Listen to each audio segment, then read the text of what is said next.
Hi, I'm Darby, and I am going to be teaching Noelle how to play the oboe. So we're just going to get started. So I already have the instrument already taken out of the case. So first we are going to talk about how to assemble the instrument. So Noelle, if you want to go ahead and grab the bell of the instrument, and then the bigger piece is the body. And so when you put the instrument together, you'll see on here there's two holes because this is a student model. You're going to have both holes facing like the sides of the instrument. So the holes shouldn't be in line with the keys, they should be kind of like next to them. Like that? Yes. And then you just want to be sure, like be careful like whenever you're pushing it in there that you're not grabbing onto too many keys, but you can still get a good hand on it too.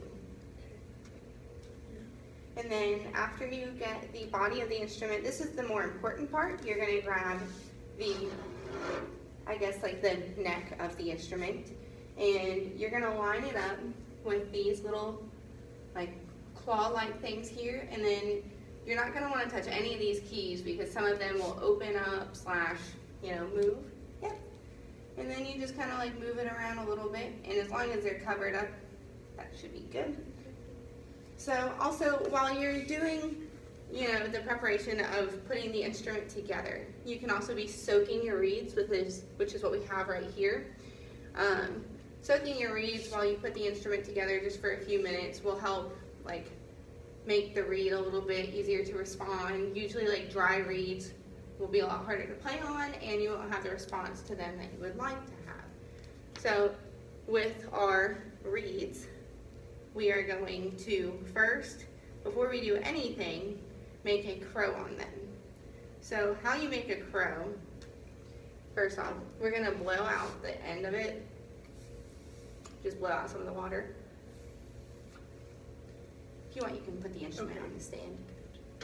So to crow on a reed, you're going to simply just put the entire thing, you can watch me first, into your mouth, like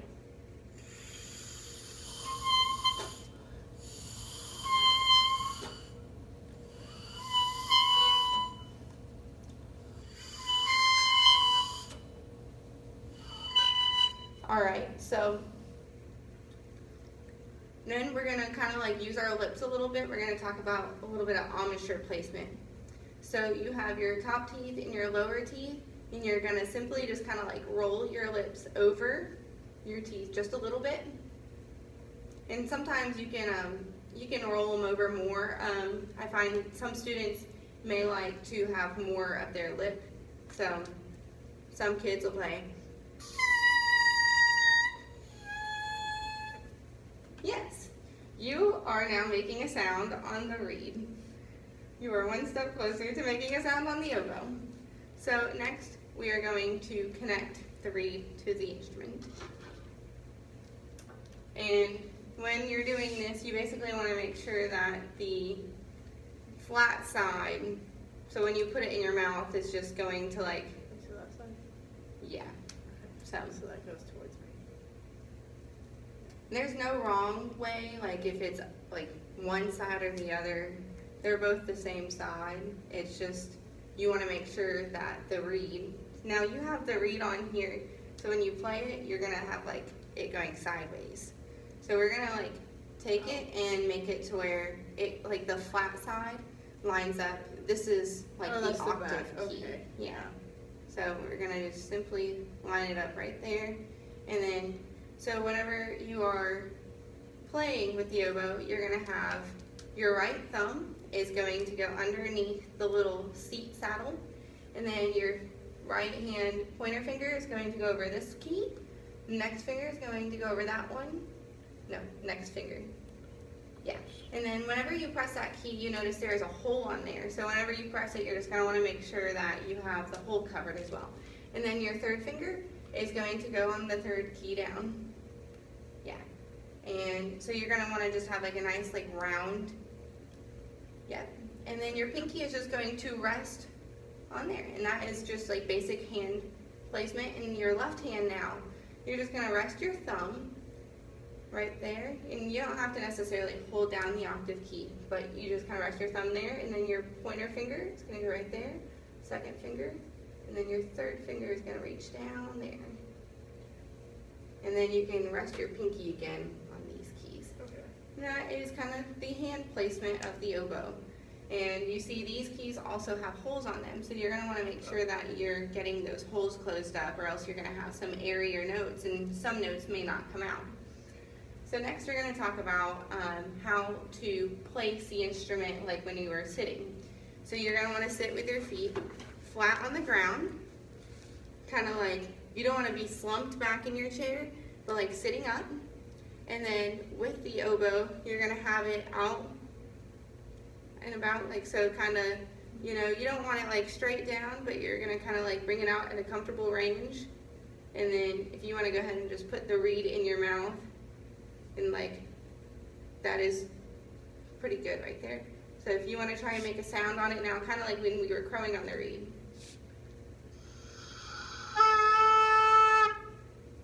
Alright, you have now made a sound on the oboe. So to help out with some notes, I'm going to teach you G first. So it's going to, don't press this down, this is like the octave key. So if you want to play higher, so you're just going to have these 3 fingers down. The rest of these you don't have to have pressed. So just make sure your fingers are covering up those holes, and you're going to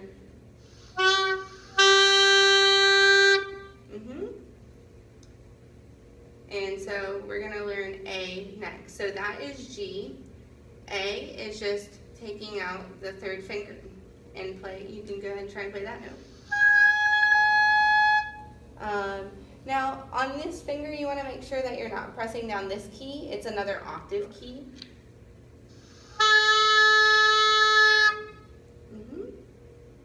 And then our next note is B, and it's just a single finger. Yep. You want to try that?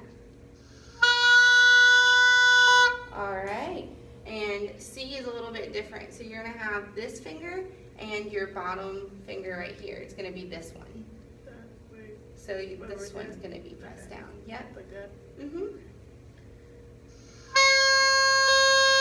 Alright, so if you want to try and play G.